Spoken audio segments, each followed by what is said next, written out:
And thank you, Mackenzie, for recording. We wanted to go ahead and give updates for end of the semester and then also anything that we have in the works and plans for the fall semester.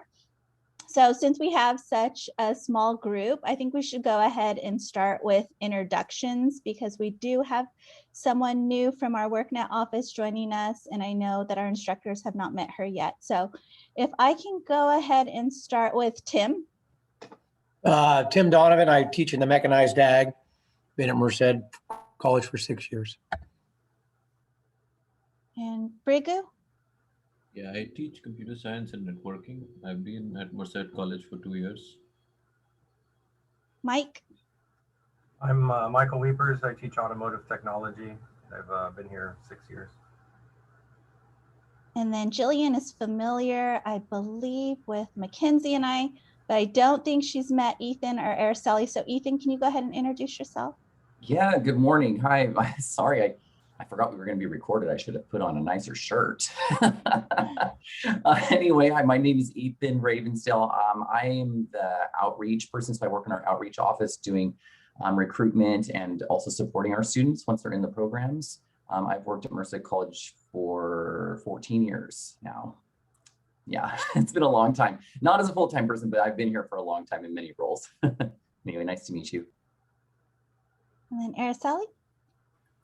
Hi, I'm Araceli Gonzalez, CTE counselor, and I've been working under CTE for 8 years already at Merced College.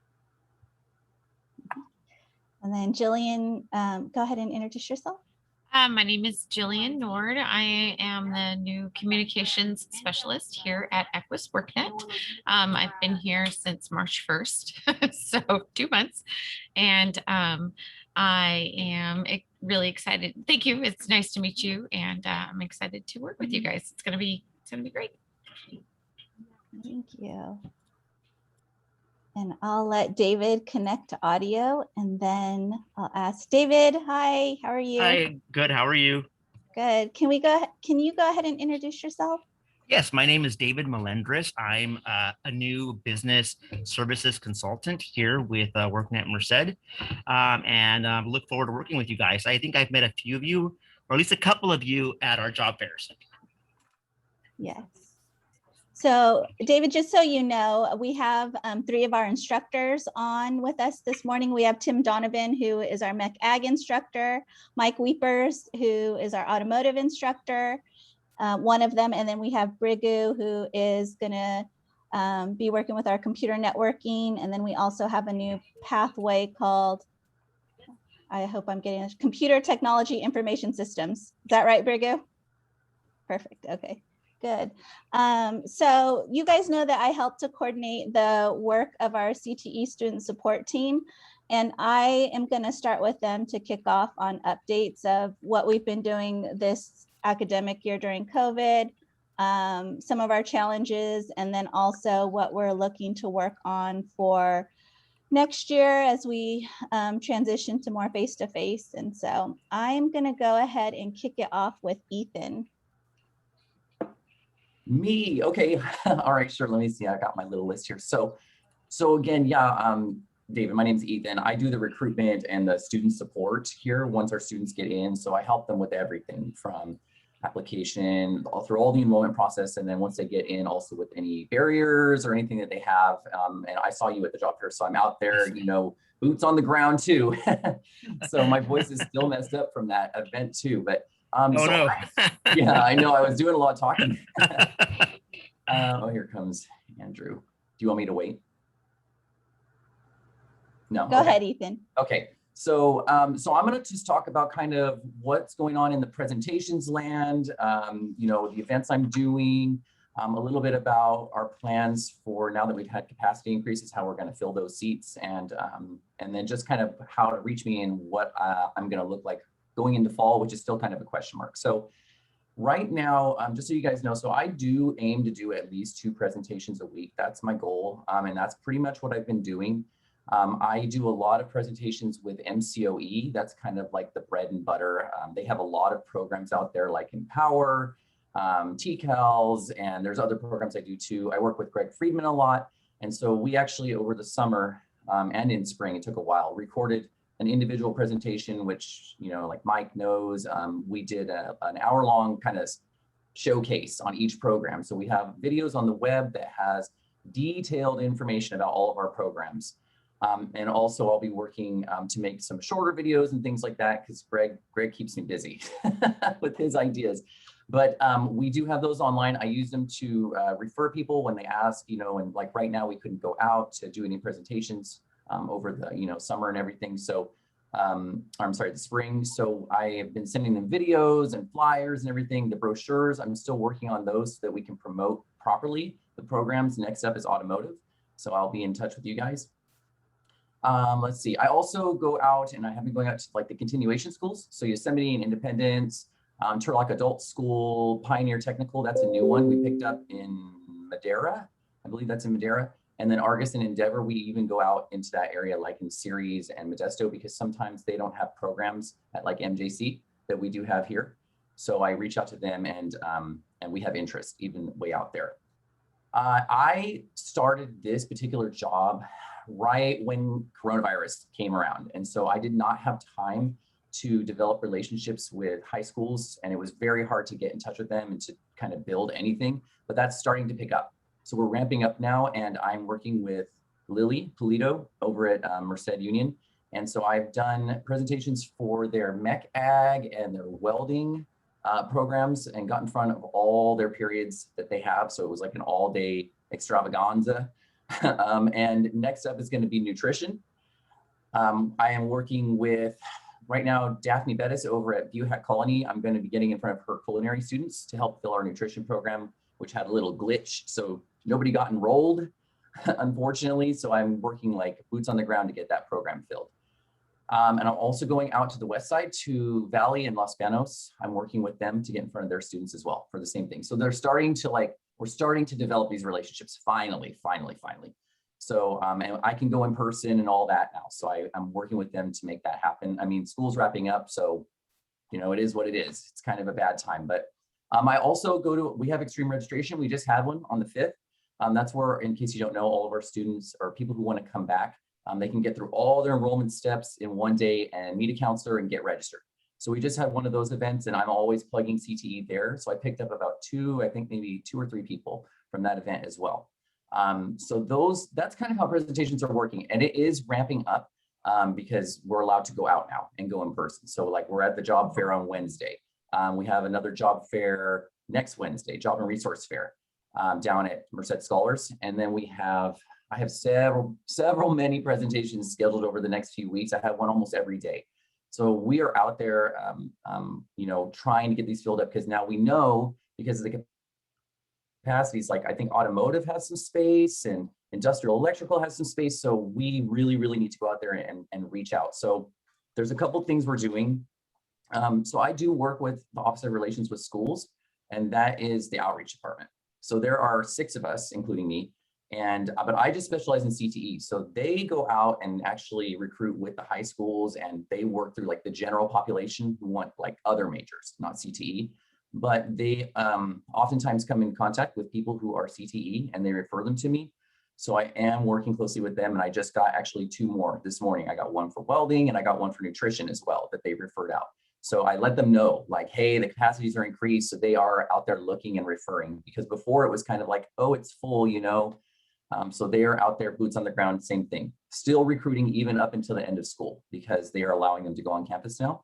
So we're getting a lot more people, because just so you know, we had a kind of a low turnout, actually a really low turnout, because we can only do things on Zoom. So a school like El Capitan, where we had hundreds of people applying and coming to school, we only had like maybe 50 or 60 actually go through the process. And so now that they're allowing us, Andrea Garibay, she's out there with the table, and they're coming like in droves. So there's going to be a lot more people coming in. Also, so we did have some issues, like for instance, on the nutrition program, there was a flag incorrectly set for instructor signature, so no one could add this program. And after all the groups had gone, we realized this. And so we were like, why is there nobody in this program? And because of that, now we have to get a little creative. So I'm looking into doing some research requests to see, hey, Michelle, to see if if there's a way we can, well, we can, but I need to find out who has like these classes in their shopping cart, so that they're just like waiting to register, but maybe they couldn't add it because of this problem. And the same goes for automotive and industrial electrical. I want to see who has these courses planned and ready to go, who hasn't actually registered yet. So that's going to be ongoing, but it's going to be a slow burn because it takes time, right? I have to get the research requests and they're really busy right now. So this is going to be ongoing over summer. So you might see people trickle in, you know, as time goes on. It won't be like a big rush of people all at once. But I'm putting special focus on administrative office, the office management program, the nutrition program, and industrial electrical, because those are a little bit of a struggle right now. So we need to get people in those programs. So that is pretty much my plans to do over summer to get all these programs filled. And that's kind of how I'm going to be doing it. For fall, just so you guys know, so there is a good chance that my position may be remote ongoing. So I may not have a permanent presence on campus, so to speak. We don't know, it's all in the air, but just that may be the new normal for me. But I will be on campus. Sorry, my roommate just woke up. I will be on campus on Tuesdays for sure from 8 to 4:30. Every Tuesday I'll be there. So if anybody needs to come in and see me, or you have a student who's struggling and they need like in-person assistance, I will be there all day on that day. But I also have many other ways. So I have my Google Voice, so anybody can call or text me, or I have a calendar as well. If students want to like put themselves on the calendar, they can click the link and put a 30-minute spot on there. It syncs up with my Outlook, and that way I can see them in case they're not available on Tuesday at that time or whatever. But other than that, that's about what I've got planned for the next like 4 months. So I don't know if anybody has anything to ask after all of that words that came out of my mouth. But if not, then I think who would be next? Araceli? Anyone for questions or comments for Ethan, suggestions on how we can improve outreach or in-reach, reducing barriers for students? Okay. I will say that one thing that has come up in conversation and for all of our instructors is when we don't have, and I know that sometimes there's no way around this, but when we don't have courses linked to the fast track courses, and a class comes up where like, I got to add this class on, but now it's not linked to the others, it does compound the issue of how we track the students and the amount of communication that has to take place to ensure that those students are taking that class in addition to the fast track courses. And so when we have multiple fast track programs where classes may potentially not all be linked to one another, that does cause some issues on Ethan's end. So as much as possible, if we can get all of the classes linked, that's helpful for us. So I will go ahead then and turn it over to Araceli. Hi, everybody. So really quick, some updates. Just like Ethan, I don't know if I'll be going back to campus. I'm hoping, fingers crossed, that I will be going to campus, but nothing has been official. Nobody has said anything to us. So again, I'm just hoping, and that way I could be available for students in my office, and we could do presentations in the beginning of the semester in person, because we do have them planned, correct, Mackenzie? She did send out calendar invites, and we would be doing the orientations that first week of class. In regards to numbers for the programs, the fast track programs, so all the caps have been increased. And for computer networking, there are some issues with that program, just because there were 2 classes that had a prereq. So once the linked classes got filled, the waitlisted classes, students were able to waitlist for all the classes except those 2 classes that had that waitlist. And I'm sorry, the ones that had that prereq. One of them was Electric 44, and I don't remember what the other one was. So the issue with that was that students were getting on the wait list for all the other sections. So when they increased the caps, now the ones that had the prereq are showing that they're available, and the ones that didn't have a prereq, the ones that students were able to waitlist in, those are showing waitlisted. So now I'm going to have to work with Mackenzie. I was just talking to Mackenzie. We might have to pull rosters, see, who should be in those classes as well, because everything has to match. All the caps, all students. If we have 2 students on the wait list, it should be for all classes. They should, we should have 2 students in each class, 2 students waitlisted in each class. And so that is an issue that we need to work on and fix for sure. Once we fix that, we should have 2 on the wait list only for that program. So it should be completely full and only 2 on the wait list. Welding, we're full. We have 3 on the wait list out of 21 slots. Diesel, we're full, 17 slots, 3 on the wait list. Industrial electrical technician, we do have 10 seats available. Automotive, we have 7 seats available.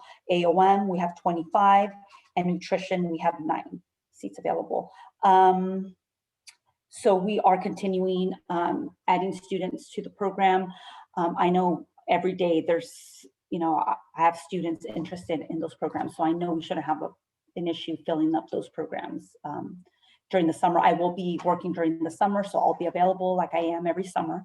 So if there's any students that reach out, to you guys, to the professors, make sure you just send them over my way. I'll be more than happy to help them, and that way we can get them in those fast track programs. And for the fall, we will have some additional help. Well, hopefully that hasn't been official yet with hours or anything like that, but we will have an extra person helping with the embedded counseling. Her name is Bethany. I'm sure that most of you might have met her or might have heard of her. I've worked with her. We actually graduated at the same time from Fresno State, going through the master's program, and we interned together and everything. She's very, very good. I feel that she's a perfect fit for our area, just with her personality. That's somebody who I recommended. And I think she would be, again, a great fit with with her personality, with our students, with our instructors, just with the whole team. And we're hoping to have her starting fall. And she would be working specifically with AOM and nutrition students initially. And obviously, I'm still going to be helping out with those programs because she wouldn't have many hours in our area. I'm thinking maybe 5 hours is all she's going to be given, to be honest, for the whole week. So she will only be working with, again, nutrition and AOM, but obviously when she's not in our area, I'm still the go-to person for both those programs. And I think that's it from my end. Is there any questions from anybody? I have a question, Araceli. It's Michelle Piccanino. Hi, Michelle. Hi. So I heard you say, I kind of had heard that maybe Bethany was going to work with our program. So at what point I may have missed when she's going to start, and would you need us, Jennifer and I, to meet up with her, or how will that work? So I don't know. We're hoping in the fall. In the fall, she will be able to work in our area, and she will also, hopefully, if everything goes well, have an office. We don't know. I don't know if Autumn might have more information on exactly the location of this office that she would be sharing with, for example, Ethan, Sarah Friedman from Veterans, maybe somebody from WorkNet. And again, we don't know. Autumn might have more information on the location of her office. She might just be doing 5 hours a week for us, but I still don't know all the logistics and everything on what will be happening with her and hours, location. We still don't know. But once we do get all that information confirmed for sure from Morel, from the Dean General Counseling, then we can have a meeting with you, with Jen, before the semester starts. That way you guys meet her. That way she meets you guys. We all get on the same page. She knows exactly what she'll be doing once she's in our area. So we will make sure that we reach out to you, Michelle, and to Jen, and we keep everybody in the loop for sure. Okay, thank you, appreciate that. Yeah, for sure. Any other questions? Araceli, can you let me know again, which programs are you in charge of? It's nutrition. I oversee all of the fast track programs. All of the fast track All programs. of the Okay. fast track programs. And I know that was a question from either from other counselors as well, because now that we have the schools of, some of our programs fall under another school of, but we already cleared that out. If it's a fast track program, they still fall under me. Okay. So I will still be overseeing all of the fast track programs, regardless of what school of they belong to. Awesome. And how have you worked previously with WorkNet, the WorkNet program? Well, if at all? since I've been in the fast track, I mean, Okay. since I've been working with CTE. So for all Okay. 8 years, we've always had some connection with Connect with WorkNet. them. So Okay. we've always worked with WorkNet, yes. That's it. Araceli, can you give an update on CAD? Sure. So we won't be having a CAD fast track program starting in the fall. That program is, they're working on creating maybe a 1 semester fast track, or just a 1 semester certificate for that program. They're going to start pretty much just with basic courses, basic drafting courses. And that won't go into effect until next year, hopefully next fall semester.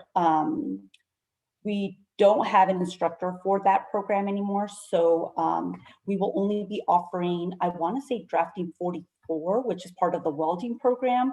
That's probably the only welding class we'll be offering in the fall semester to begin with, until we figure out what that program is going to look like next year. That new program that, that they're trying to create, what classes will that program have, and so forth. So as of right now, no drafting, just that drafting 44 for our welding students. And that drafting class is taught by our welding instructors. So there isn't any issue with having a drafting instructor teaching that course or anything like that. So that's pretty much it. Am I missing anything, Mr. Weepers? I know you were part of that committee that we had with drafting. Yeah, we're trying to secure some adjunct instructors, but yeah, basically scale the program back to like a fundamental level, and then utilize adjuncts to teach those courses, and then kind of see how things go. And if there's high demand, then the administration would probably pursue another full-time position. So we just have to wait and see. Yeah, the timing was real bad. Our previous instructor resigned, so we just have to do what we can in the meantime. Thank you. So as soon as we get more information on that, we'll obviously share it with the team, but it won't be until next year for sure, when we get something, some classes, some of those fundamental classes that Mr. Weepers had mentioned, up and available for our students. Thank you. Mackenzie, did you want to go ahead and give updates next? Hi, everyone. Good to see your faces. Can't wait till we're back on campus. So for me, I'm going to just talk about communication. I'm going to start with the Canvas shell. So Autumn and I have been working on building a Canvas shell. We have one, but there's no content in it yet. Once we get some content in there, then we'll be able to have the CT Fast Track students put into that, so we can use it as like a texting app to remind them for any important events or higher fairs or workshops that might be coming up. But I wanted to see if anyone would be willing to give me access to your Canvas shell so I can post announcements in there. If not, we can do what we've been doing, where I just send you the email letting you know there's a higher fair with the flyer. Same thing for workshops. And then you guys just post them into your Canvas shell for the students. And then let's see, for strong workforce funding, if you guys still haven't spent out your strong workforce 4 and 5, then if you get me quotes before you guys leave for the summer, I will work on getting all those updated and getting everything ordered. So hopefully it will be here, before we start the fall semester, or if not after. And then if you received any funding, if you were approved for round 6 funding, that can start on July 1. And then I can start getting updated quotes for anything that you put in your applications. If you would like me to do that, just let me know. And then if you also put in for like professional development and that was funded, go ahead and send me over your quotes. I will get all your trip requests completed and ready for signatures. So as soon as we come back in fall, those will go out for signatures and get done immediately. And Mackenzie, I that's have a all I have. question. Uh-huh. I'm sorry, you mentioned something about a Canvas shell and you needing access to our Canvas shell to send. Do you mean our courses so that you can post flyers?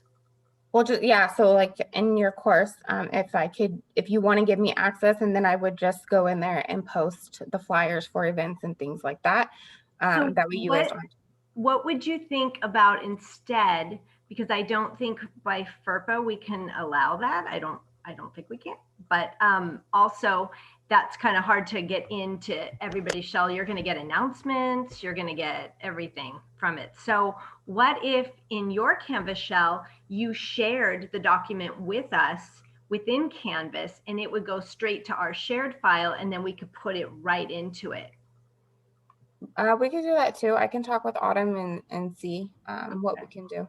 There might be a way around that, because if not, then I'm not sure how you can be, if you'd have to be put in as a TA, or if you're put in as an instructor, then I don't think you want to be in there for that. No, Yeah. no. I mean, know unless you want there's- to grade for me, then I am all in. I know there's different levels of permissions with Canvas, and we're not as familiar with it as you all are. So we'll take whatever suggestions you have. But I have heard that there's other classified staff that have permission to use certain instructors' Canvas shells and to post on behalf of their program. So we thought we'd throw that out there and see if it was an option. Great. Go ahead, Mike. I have something on that too, just to share for our Foodies Farming and Fitness Club. John Stalker built us a shell of its own. So that's where I put all announcements, job announcements, just everything goes there, serve safe testing. So for those students who are outside of my courses, but still want to follow us, they can self-enroll in that. So maybe that's a potential option for you. So then we can get them to self-enroll. So then they would have it built in right there. And maybe that's what Jen's referring to, but it's been a good way to communicate with people too, I think. We just know they're getting so inundated with the emails and they're just not checking them. And we're trying to get, options from other counterparts at different colleges. What are you doing? And they're having the same struggles. And so, yeah, I'm thinking probably Canvas may be the best way to go, because the portal and the emails it's not getting us anywhere with student participation. So thank you. Mike, you had something? Yeah, I was just clarification on kind of that note. So your vision is like a Canvas shell that all the CTE fast track students would be enrolled in, just for the purpose of information, like announcements and things like that. Yes, Okay. anything on our workshops, any job events, getting them set up with job speaker, LinkedIn Learning, just announcements on those types of things. Okay. And Yeah. then any communication from the rest of the team. Yeah. Now, since COVID started and everything moved online, things have changed drastically in regard to what we do on Canvas and all that kind of stuff. In the past, we used Blackboard, and then when we went to Canvas to supplement our courses. However, maybe Jennifer, you could answer this question.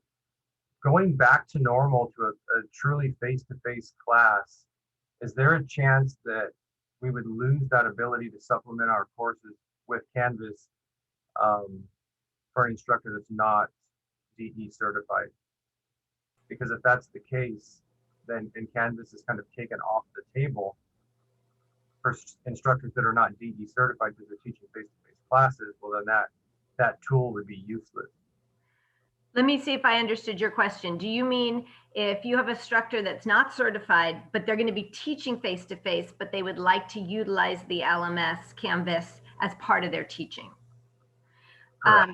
Well, they don't have to be certified if they're face-to-face, but if they want to use the LMS, that's wonderful. I would encourage them to, but I would also encourage them to get a little bit of training to make sure that they know how to use it. If they don't want to get DE certified, at least getting some information on how to use it effectively, how to set up assignments, etc., however they were going to use it. Because using the LMS is highly encouraged, whether you are in a face-to-face class, a hybrid, or, you know, obviously 100% online. Yeah, because from what I understand, there's some uncertainty on how we can, if we could utilize Canvas, you know, being not being certified. So because of accessibility things and stuff like that, and Right. so anyway, we used Canvas before COVID times, and we want to continue to use it. In our industry, a lot of update training is done through e-learning modules as prerequisites to instructor-led courses for manufacturers. So we want to keep that trend going. So anyway, I just wanted to ask that question because I wasn't sure. It is interesting because you're in an interesting group to have that, because, you know, like you said, you're using it, but you don't have to use it, but it does definitely enhance your course, and you have to use it for grades anyways. So let me get you a little bit more information on that. What would be the best way? Because without being certified, I would still want somebody to be able to set that. If they're going to utilize it in their course, they would need to make sure that they did know how to have everything in there that was compliant, if they are having students use that as part of their course. So let me get a little more information. Maybe it could even mirror something like drawing like Canvas. Drawing. At least, yeah, that would be that would be at least enough to get them in there. So for sure. Yeah, because if we have to go back to textbooks and Scantrons, then, you know, Canvas is off the table, and this mechanism for communication is right pointless for certain programs. Okay, thank you. Tim, did you have something? I just wanted to make sure that Jennifer does that through Brian, because he told us that the other day. He told me we would not be able to use it. So that's something we need to really address ASAP. Well, like I said, it is a little bit of a, I hate this word, sticky wicket, but it is, because on one hand, if you're not a DE teacher, then I understand you don't have to be certified. But if you're using that in your course as part of your course, you're really doing a hybrid model. So let me get the exact verbiage, because we've, you know, some things are being floated around in the MOU right now. And I would just want to be able to give you the answer of what the minimum amount would be. At minimum, it would be growing with Canvas, but I want to make sure. Another, just more food for thought. A lot of publishers have gone to online-based textbooks and learning platforms. Right. So our students purchase a subscription that's good for 2 years, which saves them thousands of dollars, over $1,000 in textbook material, right? So they've purchased access to this other platform that could be used for quizzes and things like that, and, you know, certain types of assignments. But are those integrated with Canvas at all, Mike? Some are, and Working on it, not yet. Some are, and some are not. But the ones that are not integrated, they're standalone. But we can take all of that and manually plug it into Canvas, okay. Which is what we've been doing. So, you know, if we're told no, you cannot use Canvas, then, you know. No one would tell you can't use it. I mean, you have to use Canvas, because you, like I said, you have to house your grades somewhere. So no one would tell you can't. But like I said, we want to make sure that if you have students that are in there, that things are set up correctly. Thank so you. I'll get some clarification. Jen, to a counter question, is somebody going to be auditing that to tell you, like assuming for an adjunct, is somebody going to audit it so that, you know, that it is up to regulation, like, you know, the closed captions, the spacing, the coloring, So you we're know, in because we're in the Canvas. We have a program called ReadyGo, and that checks to see any Canvas shell that's being utilized has to have minimum standards in it. It has to have a home page. It has to have assignments, things like that. If you're utilizing it, it does have to be set up correctly. In terms of accessibility, that gets a little trickier because you have to have more access to the class. And I believe, you know, that's kind of down the road in terms of someone who is committing to teaching distance ed 100%. I mean, a course is 100% distance ed. They will have to meet those standards. So they will get audited in one capacity.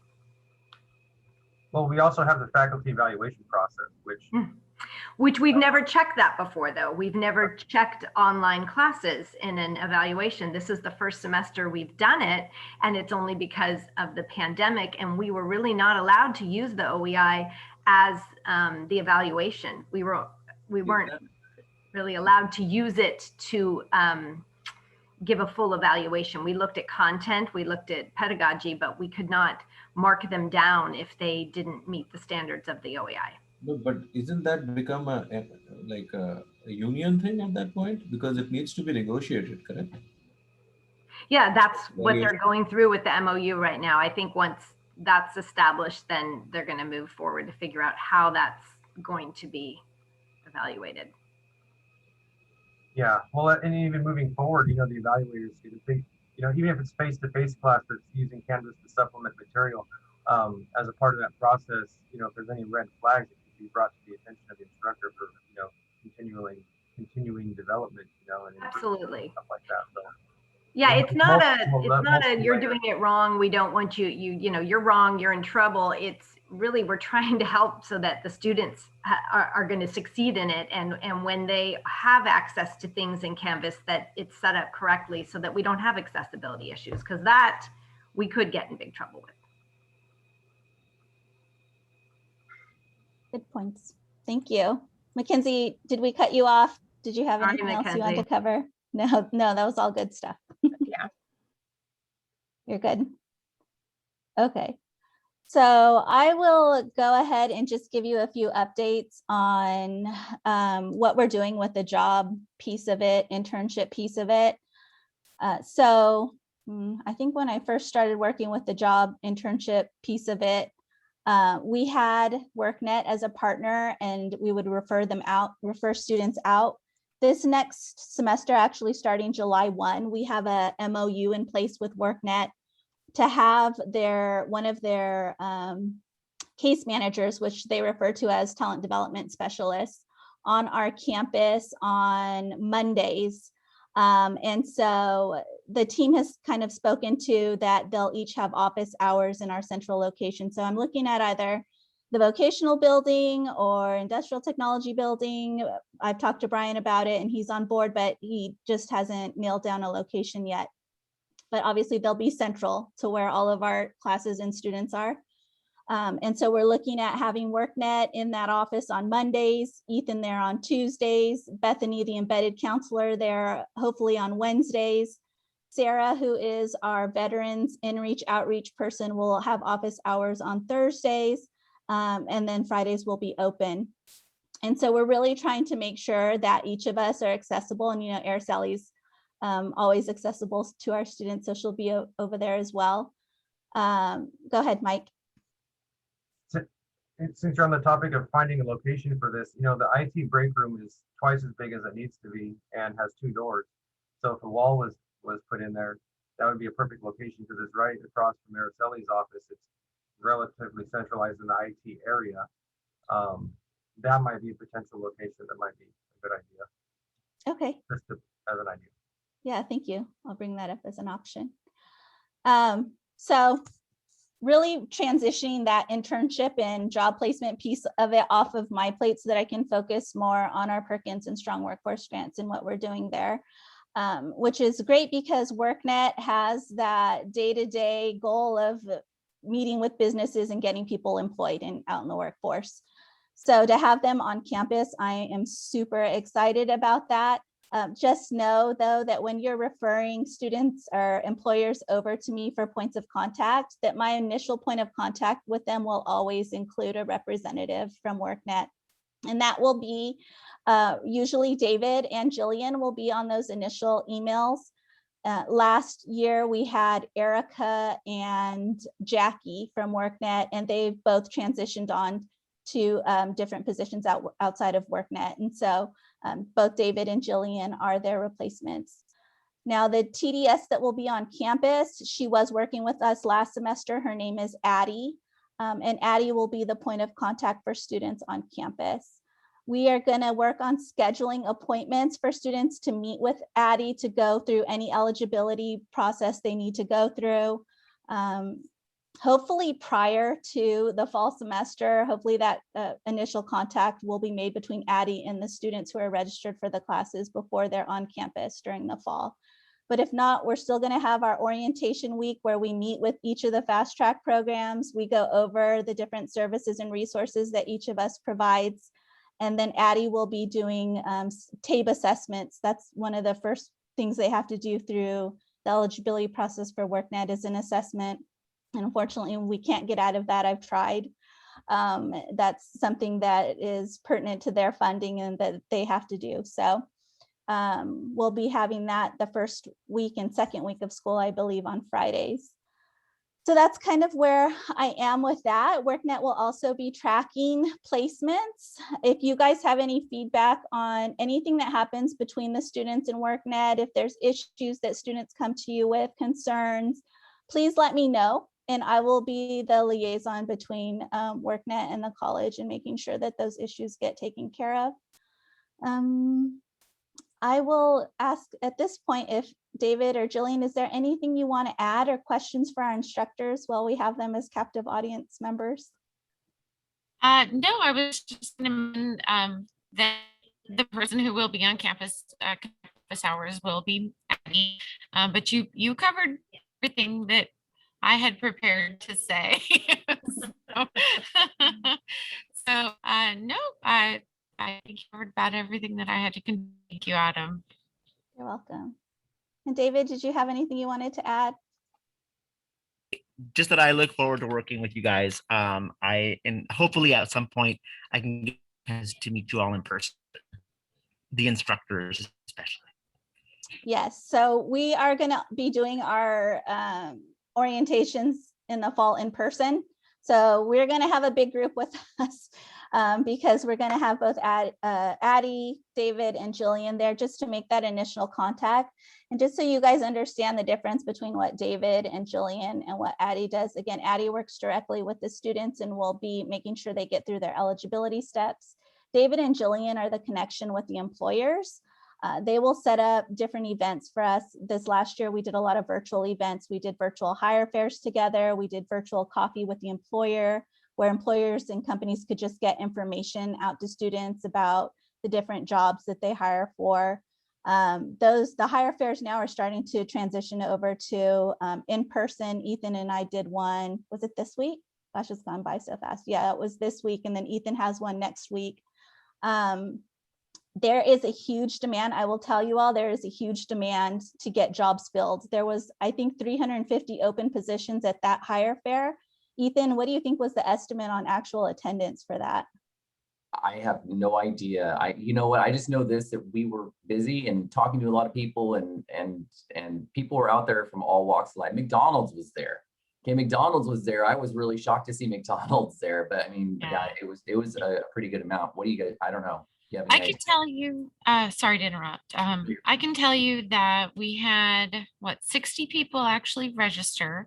I know that we gave out about 75 informational packets. And of course, there were people that neither registered nor picked up a packet. So based on those numbers, we're thinking between 100 and 125 people total that showed up. Yeah. So the companies in our area are hurting to fill positions. And I know as last year and the year before, as I would be at a few of those events, I didn't have the employers come up to our table and say, these are the positions that I'm hiring for. What students do you have? Send me your students, and who can I connect with? Who are your instructors? And that happened at this one. And so, there's the unemployment insurance that is going through to September, I think. And then they have that extra incentive with the child care. And so, yeah, we're having a really hard time getting people back to work. So we shouldn't have any issues with getting our students employed. And so we need to make sure that that's happening. So if there's anything, suggestions you guys have for us, or one of the things that I'm working on as well is that we are putting together non-credit classes, 2 non-credit classes on workshops that we cover: resume writing, cover letter writing, all of those interviewing skills, but also soft skills will be incorporated into that: team building, attitude, work ethic. And I'm hoping to get those scheduled on Fridays for students to be able to participate in if they so choose to. And then the non-credit office is going to be running that through the BRC as well. So I'm hoping that those non-credit students then will transition over to our CTE programs once they finish up their non-credit classes. So those are a couple of things that we're working on, but we'll still have our workshops available to students who don't sign up for that class through the Career Center. The Career Center is doing that. And then we also will have a higher fare for the college campus for all students, one in the fall, one in the spring. In the spring, we're working on with MCOE, MUHSD, a big CTE hiring event that will happen in May of next year. So that's another thing that's in the works. But I think that's it. Mackenzie, is there anything I didn't cover that you think I need to give updates on? Mike was asking when they'll know about strong work or round 6. Okay, so I know in my email that I sent out, I think July 19th was the date that I gave for when you'll know if you're awarded for round 6 of Strong Workforce. That's probably still a good date. If we find out sooner than that, I mean, I have Perkins application is due in June 15th. So I have to submit that one. So I think we only had, well, no, I was going to say we only had professional development, but a lot of the applications were focused on professional development for Perkins, and that's not going to be an issue. So if you applied for Perkins for professional development, I'm not going to say with 100% certainty that you get to go, but there's 99% chance that whatever you applied for professional development, you'll get in the spring. The only caveat to that is that if you requested out-of-state travel, we do have to get permission from our monitor on any out-of-state travel. So it's conditional on permission from our monitor on that. But more than likely you'll get to go. Everyone's itching to go somewhere next year for a conference and professional development. I get that, I am too. So good question. Go ahead. This is Michelle. So for the students, I really appreciated having those resume writing workshops, but they were so early. I encouraged them to go, and some of them connected with Lexi, but they were so early on for my students. And one of my assignments is for them to do a resume cover letter, which they did this week. And I really tried to turn them around for them so they could encourage them to go to the career fair. So that was really good. And there was a lot of potential employers for them. My question is, now that finals are kind of finished, you know, they're still stressed about getting all their assignments done. Can they still reach out to you or to WorkNet for some potential job opportunities? Yes, definitely. Yeah. And you're always welcome to have them reach out to me as you guys feel comfortable and build relationships with Jillian and Addie. I am fine with you guys reaching out directly to them as points of contact. But whatever works best for you, I'll make sure that they get those opportunities. Yeah, and on that note, if they don't complete the eligibility process with WorkNet, that doesn't mean we're not going to help them. I will still refer out to employers who I have connections with who have requested our students. Any other questions? Thank you. You're welcome. And I really like that you're doing that resume writing in your class. If I had, you know, the ability to say all of you must do that, I would, because I think it's just so helpful. I know Brigu, while we were at the job fair, said that, yeah, that's something I can incorporate, because you guys know the spin the industry wants on that resume and what they can focus on in that resume, the words that they can use, you know, what skills they learned in the program that they can incorporate. So that's very helpful. I know James and CAD used to do resumes in his program too. that is very helpful. In some programs, they don't require resumes. So, you know, sometimes if it's a welding or a auto, they don't care about resumes at all. Sometimes they're just like, fill out our online application. So it just all depends. Any other questions? Okay. Well, thank you guys. We are looking forward to seeing you in the fall. I hope you all have a great summer, but don't feel like you can't reach out to us. We all work during the summer. Even Araceli has some hours during the summer. So please feel free to connect with us at any time.